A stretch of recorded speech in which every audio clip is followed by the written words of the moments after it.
A inteligência artificial tornou-se um dos principais campos da disputa econômica, tecnológica e geopolítica no século XXI.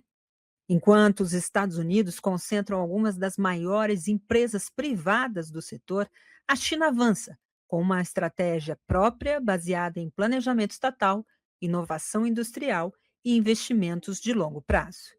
Entre os dias 17 e 20 de julho, Xangai recebe a Conferência Mundial de Inteligência Artificial, considerada uma das maiores vitrines globais do setor.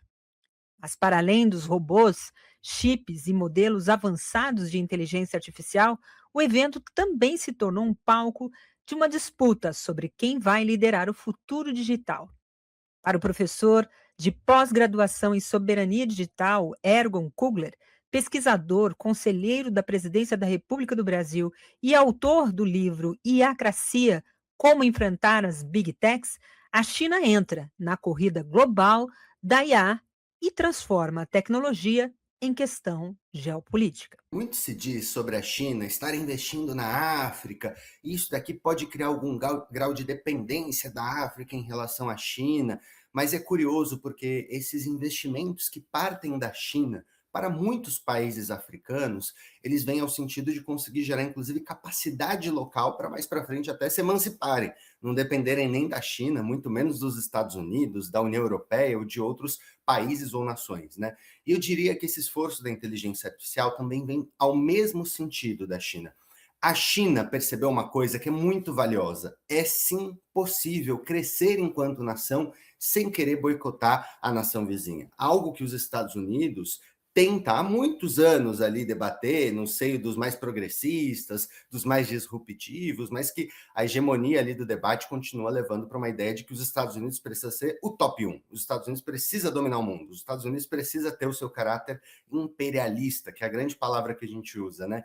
A China, por um outro lado, vem com essa pegada mais de um desenvolvimento cooperativo entre nações. O próprio papel dos BRICS nisso, que cada vez se expande mais, começava com seus 5 países, agora vai crescendo enquanto bloco econômico. Os investimentos que a China faz ali no continente africano e tantos outros esforços vêm nesse sentido. E essa conferência específica da inteligência artificial também vem com a ideia de, mais do que colocar só a vitrine das grandes tecnologias, convocar o mundo para conseguir pensar a inteligência artificial como um ativo, inclusive, de poder na disputa geopolítica. Então, mais do que uma feira, como muito foi bem dito aqui, a China está convocando o mundo para se mobilizar em torno da inteligência artificial, e não por isso a gente tem, né, uma conferência para debater o tema. Mais do que uma feira, uma conferência com várias nações sendo convocadas também para participar. Nos últimos anos, a inteligência artificial deixou de ser apenas uma aposta tecnológica para se transformar em prioridade estratégica do governo chinês. O país investe em pesquisa científica, semicondutores, computação avançada, robótica e infraestrutura digital. A conferência será palco para a apresentação de novos modelos de linguagem, sistemas operacionais baseados em inteligência artificial, chips de alto desempenho e robôs humanoides destinados à indústria. Segundo estimativas do setor, a produção chinesa de robôs humanoides poderá alcançar 100 mil unidades por ano. O avanço ocorre em meio a uma competição global cada vez mais intensa. A China compreendeu que a inteligência artificial é o grande business do momento na disputa da geopolítica, e ela passa a entrar com mais força explicitamente, mobilizando inclusive essa discussão para o centro do coração da China, para mostrar que na disputa da geopolítica, a corrida tecnológica ela também conta muito. Eu gosto de fazer uma analogia, Diana, que é quase aquela que a gente viu na Guerra Fria, onde a gente tinha a corrida para quem chegava primeiro no espaço, no satélite, na Lua, né? Agora a gente tem a grande corrida para ver quem consegue ter os melhores modelos de inteligência artificial. Porque, no limite, inteligência artificial, nos modelos que a gente tem, é uma forma de ter domínio de dados, é uma forma de ter domínio de controle, muitas vezes até de condução da narrativa. Veja, a gente tem visto cada vez mais casos, por exemplo, do uso de inteligência artificial até para tomada de decisão em gestões públicas. E a diferença entre a gente usar uma IA dos Estados Unidos, usar uma IA proprietária, ou usar uma inteligência artificial que vem de um modelo chinês, conta peso também como aquilo vai se desenrolar nos países. Então, concluindo aqui o raciocínio, essa conferência na China vem para conseguir posicionar o Estado chinês nessa grande corrida que não é descolada da discussão geopolítica e que faz parte de algo ainda maior diante de um mundo que está cada vez mais multipolar. Um dos diferenciais da estratégia chinesa é a tentativa de combinar inovação acelerada com mecanismos de supervisão pública. O governo vem desenvolvendo diretrizes para a revisão ética de sistemas de inteligência artificial, incluindo critérios ligados à transparência, segurança, justiça e confiabilidade. Ao mesmo tempo, cresce a preocupação internacional sobre quem definirá as regras da inteligência artificial no futuro. A discussão envolve governos, empresas, universidades e organismos multilaterais. De regulação de inteligência artificial, ele parte de um raciocínio de colocar níveis de risco na inteligência artificial. Então, a gente tem os níveis mais baixos, que nem precisam tanto de um relatório periódico. Então, uma IA que vai fazer um cálculo simples, não vai impactar a vida das pessoas, não vai trazer tantos danos. Então, ela ganha ali uma etiqueta de um nível mais baixo, de um nível moderado, por exemplo. A gente também tem um outro nível, que é um nível um pouco mais alto, onde são inteligências artificiais, modelos que podem sim resultar em algum dano na vida das pessoas. Às vezes uma decisão errada que a IA toma pode prejudicar alguém a acessar algum serviço, ou então uma decisão da IA pode bloquear alguém em uma plataforma. Então essas inteligências artificiais, esses modelos de IA, eles seriam mais regulados, digamos, tendo que prestar contas periodicamente. E também existe um top ranking de inteligência artificial que traz danos que são considerados excessivos.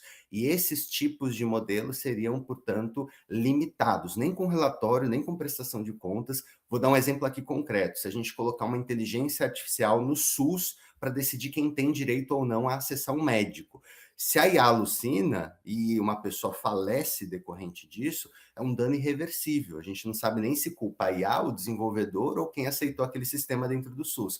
Então, nesses casos em que uma IA poderia ser usada para tomar decisões muito profundas, a recomendação tem sido de não utilizar a inteligência artificial. E a China convoca esse debate para poder até repensar. Será que esse é um modelo de ranqueamento? Será que seria um modelo, por exemplo, de garantia de projeto de nação? Será que seria um modelo de defesa de direitos humanos? Então, é muito importante, sim, a gente ter esse espaço para pensar um fórum de governança em torno da inteligência artificial, até porque o Brasil, vale lembrar, tem um histórico de importar as legislações de regulação da Europa. A gente teve a LGPD, que é uma cópia do GDPR da União Europeia. A gente teve a discussão do PL das fake news, que é uma cópia do GSA da União Europeia. A gente agora tem debatido a regulação de mercado, que é uma cópia do DMA. E por aí vai. A gente tem hoje no Brasil uma discussão que é muito centrada no modelo europeu. Não estou nem falando para o bem nem para o mal, é o que a gente tem de referência hoje no mundo. Mas é importante a gente também, enquanto território, enquanto nação, olhar para a experiência chinesa e ver como eles estão lidando com essas questões. Claro que com as particularidades deles, mas também não ficar dependente só da referência do modelo europeu que a gente tem usado aqui no Brasil.